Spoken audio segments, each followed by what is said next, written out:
Takže hola amigos, teraz sú ďalšie video, to je unboxing na dve figurky, ktoré mi prišli, plus film. Mal to trocha spoždenie, ale poďme sa pozrieť, čo je vnútri tohto balíčku. Čiže hneď ako prvé vidíme vlastne samotný film, čiže Suicide Squad, a teraz je figurky Killer Croc a Katana. A tu máme nejaký papírus, aby to teda bolo dobre zabalené. Ten môžeme dať preč. A vybalíme teda samotné figurky, čiže tu máme Killer Croca a tu je Katana, neviem nejak vyťahnuť. Ok, čiže ako prvé si rozbalíme asi Katanu, čiže tohto si dáme zatiaľ vedľa.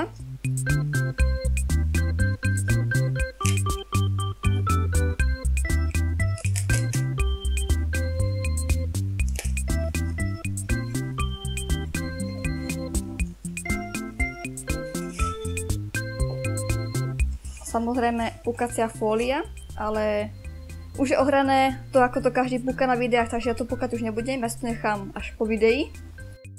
Tu som mala trocha problémy s otvorením, pretože to bolo zaseknuté a snažila som to otvoriť čo najmenej, aby som to poškodila.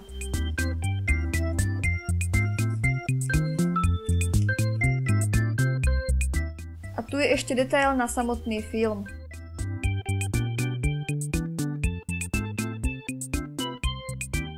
Inak, čo sa týka samotných figurok, sú to vlastne Funko Pop figurky, teda je to kolekcia.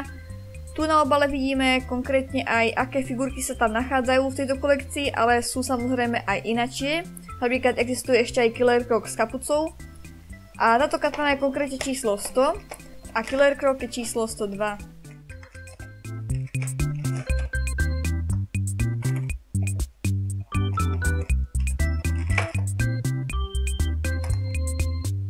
Tak, a tu máme teda už samotnú katanu, bohužiaľ nestojí, ale inak je to dosť kvalitne spracované. Sa môžete momentálne sami pozrieť, je to podľa mňa dosť kvalitné. Dá sa vlastne otáčať jej telo, čiže ju môžete mať postavenú kľudne takto opačne. Ale ako inak je to dosť kvalitné, len teda nestojí, ale tak ja si myslím, že to nie je nejaký veľký problém, ja to skrátka niekde postavím. Môžem mu oprieť napríklad momentálne túto o toto. Zatiaľ po zvyšok videa, tak a problém vyriešený. Ok, ideme teda na Killer Croca. Ako som teda už povedala, tak toto je Killer Croc s číslom 102. A existuje ešte jedna verzia neho, čiže s kapucou, a ten dokonca nie je na tomto balíčku napísaný, že by teda bol v tejto kolekcii.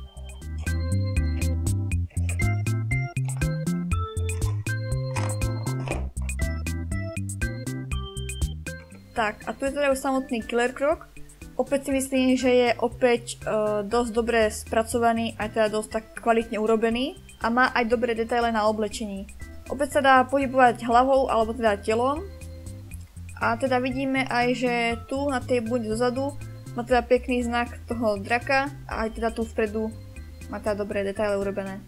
A čo sa týka veľkosti, tak asi ako moja ruka, alebo teda skrátka ako tento hrnek tu vzadu. Čiže jo, dosť dobre, tento dokonca aj stojí, ale tak ten má lepšie nohy predsa len než tá katana, takže to je dosť logické.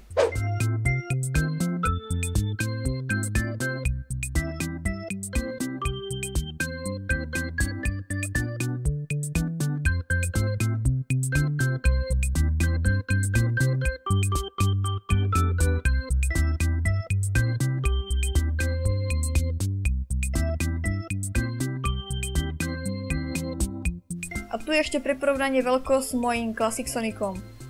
Takže za mňa osobne tieto figurky určite doporučujem, sú podľa mňa veľmi dobre spracované a tak.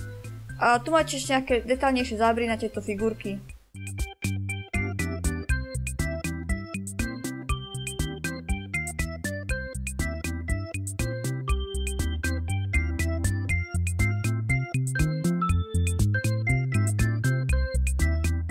A ja si myslím, že to bolo teda všetko pre tento unboxing, čiže ak sa vám páči, dajte like, napíšte aký komentár, odber a prípadne si pozrite aj môj starší unboxing na toho Classic Sonica, čo ste videli pred chvíľou. Takže uvidíme sa v nejaké ďalšie videá a adios.